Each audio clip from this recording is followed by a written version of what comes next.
Well, firstly, of course, fast food, I guess, has a reputation for being having a high energy density. So that would be a risk, if you like, for weight gain and obesity.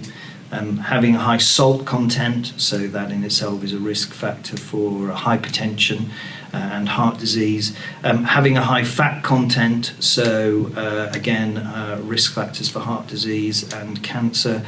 And probably having a low fibre content, so in a sense, therefore, not supporting a 5-a-day kind of diet, which would be preventative of bowel cancer. So I think there are issues of high energy density in particular, perhaps poor nutritional value, let's put it that way, and therefore if people have a diet where they use a lot of fast food, one needs to think about what it is they're not consuming as a consequence of that.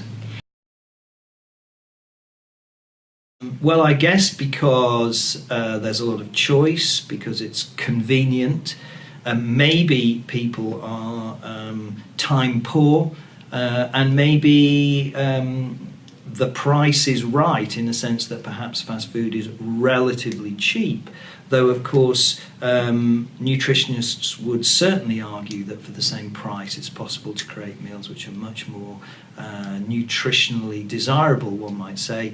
And I think I can only speculate that maybe people haven't acquired the skills to cook and create interesting meals, perhaps in a way that previous generations did.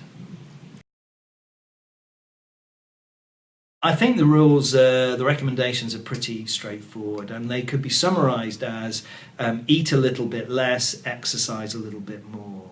You know, the calorie intake for adult males at 2,500 calories a day and for adult females at 2,000 calories a day are pretty straightforward. There's plenty of nutritional advice on food products that we can buy. We know generally that we should eat rather less red meat than we do in a standard UK diet, and eat more green things, eat more vegetables essentially. And I think we start to conflate two things in that. One is about a healthy diet for ourselves as individuals, and then there's something about a healthy diet for society. So one might think of the carbon impact of eating red meat, for example, and how we might improve things if we reduce that intake. Perhaps there's two things. One would be the fibre content of vegetables, which we know reduces the risk of bowel cancer in particular, but by improving transit times through the bowels.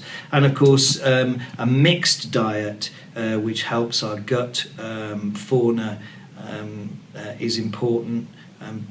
By cooking our own food, we probably have less salt intake, which is helpful. We can probably reduce the saturated fat intake, and we can provide lots of variety. Well, surely we've all had fast foods in our time, and there is a time and a place for all of these things, and one might say that the old advice about everything in moderation is the way to go forward. As a GP, where I would see particular problems would be in people having too much of something and restricting the breadth of their diet, and therefore not getting the benefit of all the vitamins and nutrients that would come from a broader diet. And I suppose finally, people will often talk about the social benefits of cooking and interacting with people as foods are being made. There's surely a social impact in having fast foods and meeting people in fast food restaurants and so forth. But I don't think that can fairly equate to the social impact of buying fresh food and cooking it with friends and eating it with friends.